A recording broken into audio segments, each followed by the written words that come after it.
बिस्मिल्लाहिर्रहमानिर्रहीम। आज के इस लेक्चर में हम इलेक्ट्रिक चार्ज के बारे में बात करेंगे और इसमें हम ये भी देखेंगे कि फ्रिक्शन के ज़रिए से किस तरह से ऑब्जेक्ट्स के ऊपर चार्ज आ जाता है।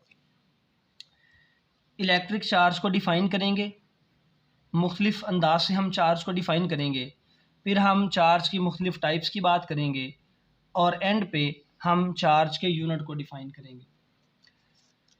तो एक कॉमन सी एग्जांपल है, बालों में बार बार कंघी करने के बाद अगर हम उस कंघी को कागज़ के छोटे छोटे टुकड़ों के करीब ले आएं तो कागज़ के छोटे छोटे टुकड़े जो हैं वो उस कंघी की तरफ अट्रैक्ट हो जाएंगे। अगर हम बालों में बार बार कंघी करें और कंघी करने के बाद हम कंघी को बालों के करीब लेके आएँ तो आप ये ऑब्ज़र्व कर सकते हैं कि कुछ बाल, एक अकेला जो बाल होगा, कुछ बाल उस कंघी की तरफ अट्रैक्ट हो जाएंगे। बालों में कंघी करने से पहले कंघी को बालों के करीब लाएं तो बाल कंघी की तरफ अट्रैक्ट नहीं होते। कंघी करने के बाद उसी कंघी को बालों के करीब लेके आएँ तो बाल उस कंघी की तरफ अट्रैक्ट होंगे। इसका मतलब ये है कि बालों में कंघी करने से, फ्रिक्शन से, रगड़ से कोई ऐसी प्रॉपर्टी पैदा हो गई है जिसकी वजह से अट्रैक्शन की फ़ोर्स जन्म ले रही है। तो इसी तरह हम एक और एग्जांपल को यहाँ देखते हैं। फ़र्ज़ करें कि हमारे पास एक प्लास्टिक की रॉड है।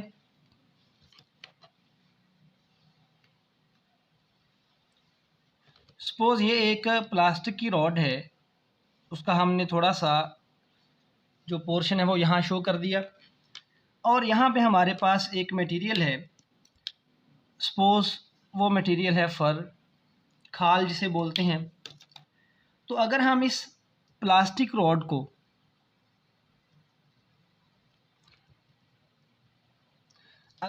प्लास्टिक की रॉड को फ़र के साथ रब करें, रब करने के बाद इनको सेपरेट करें और थोड़ा सा करीब लेके आएँ तो ये ऑब्ज़र्व किया जा सकता है कि ये दोनों एक दूसरे को अट्रैक्ट कर रहे हैं।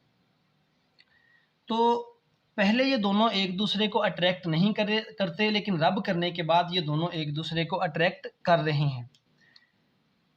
तो इससे ये पता चला कि इनमें एक ऐसी फ़िज़िकल प्रॉपर्टी आ गई है जिसकी वजह से ये दोनों एक दूसरे के ऊपर अट्रैक्शन की फ़ोर्स लगा रहे हैं। और अगर हम एक और प्लास्टिक की रॉड लें, एक और प्लास्टिक की रॉड लेके इसको भी फ़र के साथ रब करें और बाद में इन दोनों रॉड्स को एक दूसरे के करीब लेके आएँ, जब दोनों रॉड्स को एक दूसरे के करीब लेके आएँ तो ये ऑब्ज़र्व किया गया कि ये दोनों प्लास्टिक की रॉड्स एक दूसरे को रिपेल करती हैं। इनको नाम रख लेते हैं, ये प्लास्टिक रॉड 1 है और ये प्लास्टिक की रॉड 2 है। ये 1 और ये 2।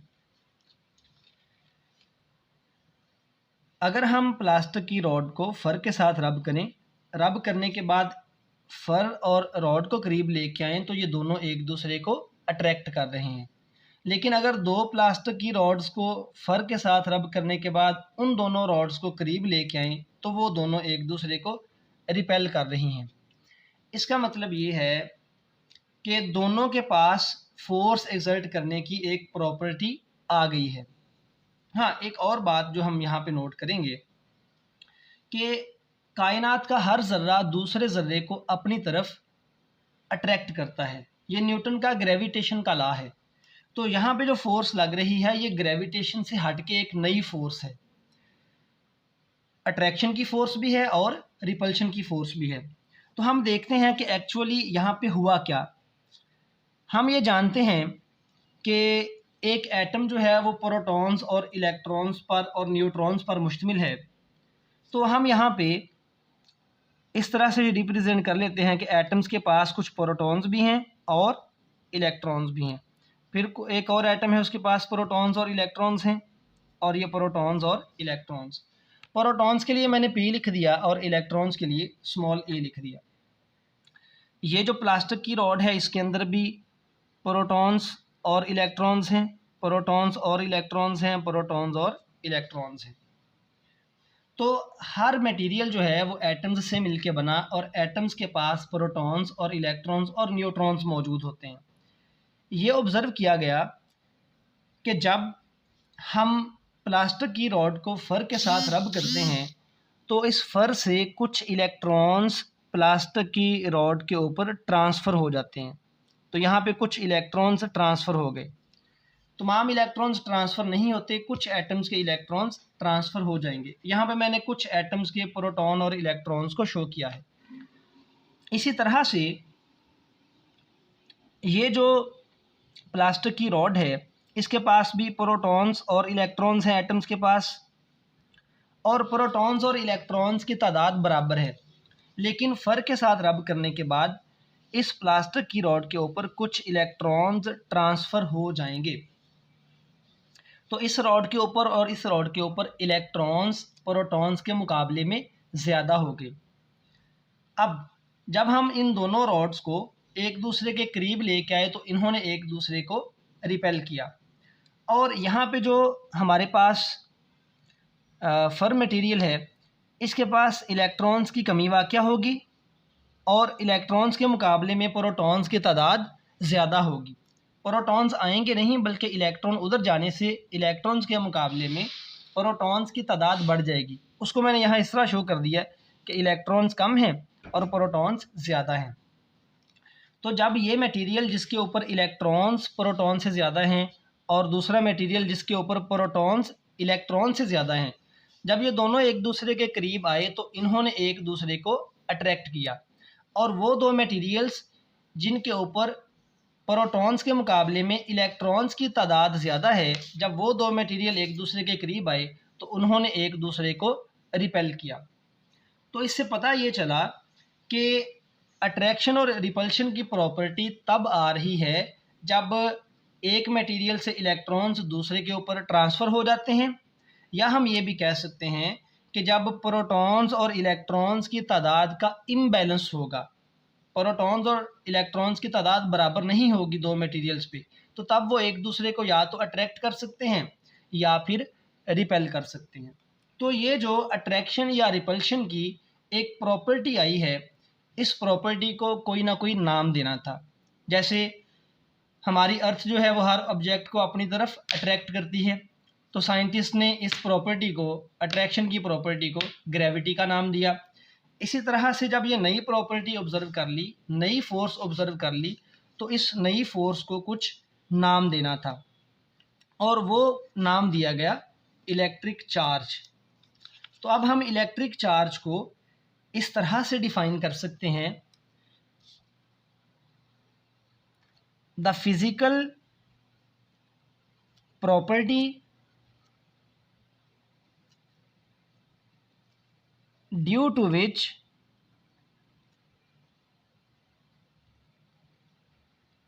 particles exert forces of attraction or repulsion on other particles is called electric charge. अगर हमारे पास मटेरियल्स इस हालत में हैं कि उनके पास प्रोटॉन्स और इलेक्ट्रॉन्स की तादाद बराबर है, यहाँ पे मैं दोबारा से एक डायग्राम से वाज़ह कर दूँ।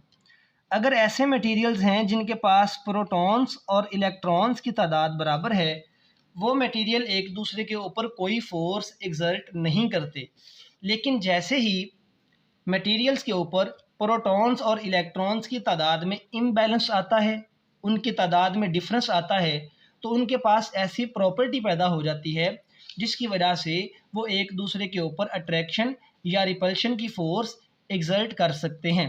ये जो नई प्रॉपर्टी है, इस प्रॉपर्टी को हमने इलेक्ट्रिक चार्ज का नाम दिया। अब यहाँ पे दो तरह की फोर्सेस का जिक्र किया है। एक ये है कि अट्रैक्शन की फ़ोर्स भी है और रिपल्शन की फ़ोर्स भी है। तो दो तरह की फोर्सेस, इसका मतलब ये हुआ कि दो तरह के इलेक्ट्रिक चार्ज होंगे। और इलेक्ट्रिक चार्जेस का जिक्र करने से पहले हम साइन के हवाले से बात कर लें कि फ़र्ज़ करें कि ये प्लास्टिक की रॉड है और ये फर मटेरियल है। तो अगर प्लास्टिक की रॉड के ऊपर इलेक्ट्रॉन्स ट्रांसफ़र हो गए हैं तो हम उसके लिए सिंबल इस्तेमाल कर सकते हैं नेगेटिव का। सपोज़ प्रोटॉन्स के मुकाबले में इलेक्ट्रॉन्स ज़्यादा हैं, तो जितने इलेक्ट्रॉन्स ज़्यादा होंगे हम उतने नेगेटिव लाइंस लगा देते हैं। यानी हम एक इलेक्ट्रॉन के लिए नेगेटिव सिंबल लगाते हैं कि ये प्रोटॉन्स के मुकाबले में ज़्यादा। और जहाँ प्रोटॉन्स ज़्यादा होंगे इलेक्ट्रॉन के मुकाबले में, सपोज़ वहाँ पे हम प्लस का साइन लगा देते हैं। दो डिफरेंट सिचुएशंस हैं, एक तरफ इलेक्ट्रॉन ज़्यादा, उसको हमने नेगेटिव साइन से शो कर दिया, एक तरफ प्रोटॉन्स ज़्यादा, तो उस तरफ हमने पॉजिटिव साइन लगा दिया। और क्योंकि दो तरह की फोर्सेस हैं, अट्रैक्शन और रिपल्शन, तो इस बिना पे हम कहते हैं कि दो तरह के चार्जेस हैं। So there are two kinds of charge.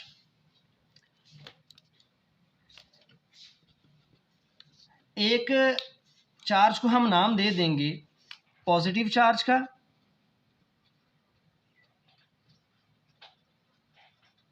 और दूसरी टाइप को हम नाम दे देते हैं नेगेटिव चार्ज का। जहाँ पे प्रोटॉन्स इलेक्ट्रॉन्स के मुकाबले में ज़्यादा वहाँ प्लस का साइन, जहाँ इलेक्ट्रॉन ज़्यादा वहाँ नेगेटिव का साइन।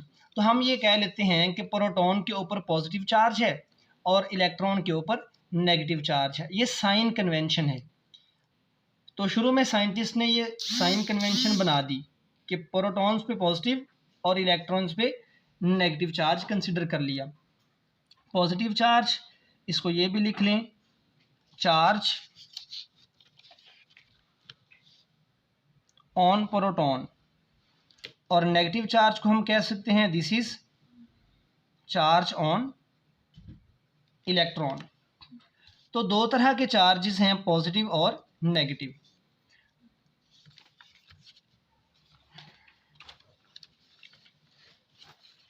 तो अब चार्जेस को हम दो तरह से रिप्रेजेंट करते हैं। जहाँ पे पॉजिटिव चार्ज होगा वहाँ पे हम इस तरह से प्लस का सिंबल लगा देंगे, नेगेटिव चार्ज होगा तो उसको माइनस के साइन से शो करेंगे। ये प्लस है पॉजिटिव चार्ज के लिए और माइनस है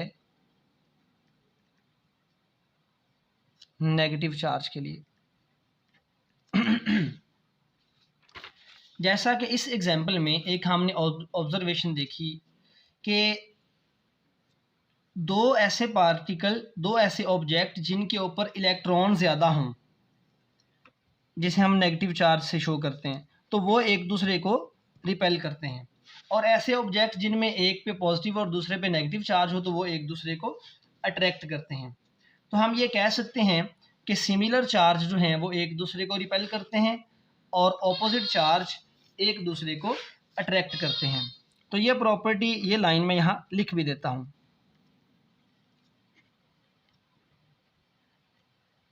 similar charges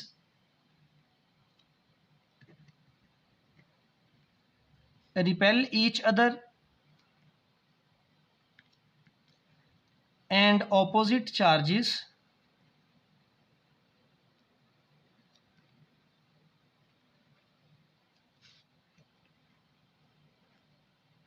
attract each other। तो ये तो चार्जेस की प्रॉपर्टीज आ गई हैं यहाँ पे। अब चार्ज को मैं एक और तरह से भी डिफाइन कर लेता हूँ इसी हवाले से। जहाँ पे इलेक्ट्रॉन ज़्यादा हो वहाँ पे भी ये प्रॉपर्टी आ गई कि फोर्स लग सकती है, जहाँ पे प्रोटॉन ज़्यादा हो वहाँ भी ये प्रॉपर्टी आ गई कि फोर्स एक्सर्ट कर सकते हैं वो ऑब्जेक्ट्स। तो मैं चार्ज को इलेक्ट्रॉन्स और प्रोटॉन्स की तादाद के हवाले से इस तरह भी डिफाइन कर लेता हूँ, the excess of electrons with respect to protons is called charge. और इस तरह भी कह सकते हैं, the deficiency of electrons with respect to protons is called charge. तो इस तरह तीन तरह से हम डिफाइन कर सकते हैं, एक ये डेफिनेशन है और एक मैंने स्टार्ट में ये डेफिनेशन लिखी थी।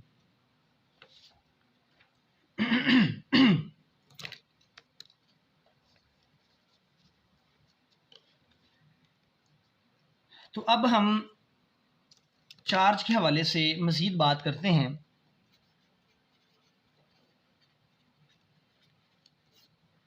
नेट चार्ज,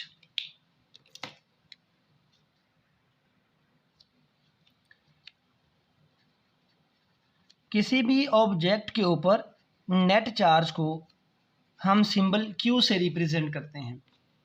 और चार्ज एक स्केलर क्वांटिटी है।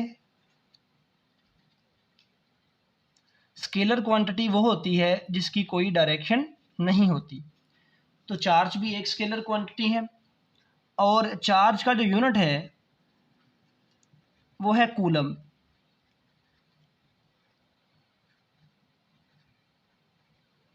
ये कूलम एक साइंटिस्ट था जिसके नाम पे चार्ज का यूनिट है। और अब हमने ये देखा कि जहाँ पे इलेक्ट्रॉन ज़्यादा वहाँ पे चार्ज कंसिडर किया, जहाँ प्रोटॉन्स ज़्यादा वहाँ भी चार्ज कंसिडर किया। और फर्दर ये कि इलेक्ट्रॉन के ऊपर चार्ज नेगेटिव और प्रोटॉन पे पॉजिटिव कंसिडर किया। एक्सपेरिमेंट्स के ज़रिए से ये देखा गया है कि एक इलेक्ट्रॉन के ऊपर जो चार्ज है, charge on an electron is Q is equal to 1.6 10⁻⁹ coulombs. ये एक इलेक्ट्रॉन के ऊपर चार्ज है। तो इसको हम इस तरह लिखते हैं, charge on one electron. Electron को E से रिप्रेजेंट करते हैं। और यहाँ से अगर हम 1 कूलम को सेपरेट करें तो ये आ जाएगा 1 इलेक्ट्रॉन ओवर 1.6 इंटू 10⁻⁹। और कैलकुलेट करने से ये आंसर आ जाता है 6 इंटू 10⁻18 इलेक्ट्रॉन्स। तो एक कूलम चार्ज 6 इंटू 10⁻18 इलेक्ट्रॉन्स के चार्ज के इक्वल है। सो ये इलेक्ट्रॉन के ऊपर हमने चार्ज लिखा और एक प्रोटॉन के ऊपर चार्ज हम प्लस E से रिप्रेजेंट करते हैं। इलेक्ट्रॉन के ऊपर चार्ज को हम -E लिखते हैं। प्रोटॉन के ऊपर चार्ज को हम लिखते हैं +E और प्रोटॉन के ऊपर चार्ज की वैल्यू है 1.6 इंटू 10⁻⁹ कूलम्स। और एक्सपेरिमेंट से ये पता चला कि charge on electron is equal to charge on proton. Electron और प्रोटॉन के ऊपर चार्ज की अमाउंट सेम है, सेम वैल्यू है। दोनों के मैसेज डिफरेंट हैं लेकिन दोनों पार्टिकल्स के ऊपर चार्ज सेम है। तो आज के इस टॉपिक में हमने चार्ज को इंट्रोड्यूस किया, इसका इंट्रोडक्शन लिया। तो आज का लेक्चर इतना ही है। तो एक दफ़ा फिर से आप इसको रिव्यू कर लीजिए।